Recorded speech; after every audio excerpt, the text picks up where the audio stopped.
meron po sa atin, bago sa ministry, sa bahay pa lang, ma-pride na tayo. Ayaw nating magpatama. Asawa, kinukorek yung asawa. Ayaw magpatama. Magulang, kinukorek siya. Ayaw magpatama. Magkakapatid, hindi nakikinig. Nakuha po natin. Alam mo nang mali ka, ayaw mo pa rin mag-sorry. Kahit sa mga magkakaibigan, alam mong ikaw yung may pinagmulan, ba't nagkakagulo kayo sa pagkakaibigan, di ka pa rin nagsosorry. Sa mag-asawa, di kayo nagpapansinan, isang linggo na, ikaw may kasalanan, di ka pa rin nagsosorry. Di ba po? That's pride. Pride yun. Hindi mahalaga kung sinong kung may mali ka, umamin ka, humingi ka ng tawad.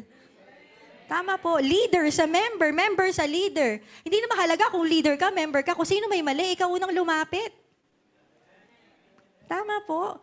Tandaan nyo, kung gusto nyo mag-grow sa ministry, sino ulit gusto maglingkod? Kailangan pabasag yung pride natin. Amen? Hindi pinagkakatiwalaan ng Diyos ang mga mapapride. May ministry ka, hanggang dyan lang yan. Hindi yan mag-grow. Amen? So ito na yung mga example. May kinakausap po ba si Lord? Amen. Self-glory, pagluluwalhati ng sarili. Ito, makikita natin, sa mga matatagal na, kung tayo po ay may pride na, manghang-mangha tayo. Ang galing-galing ng pagkakaturo ko doon. Napaiyak ko sila. Di ba? Ang ganda nung pagkakashare ko, Parang, binemorize ko, Di ba? Parang, glory to me, di ba? Tama ba?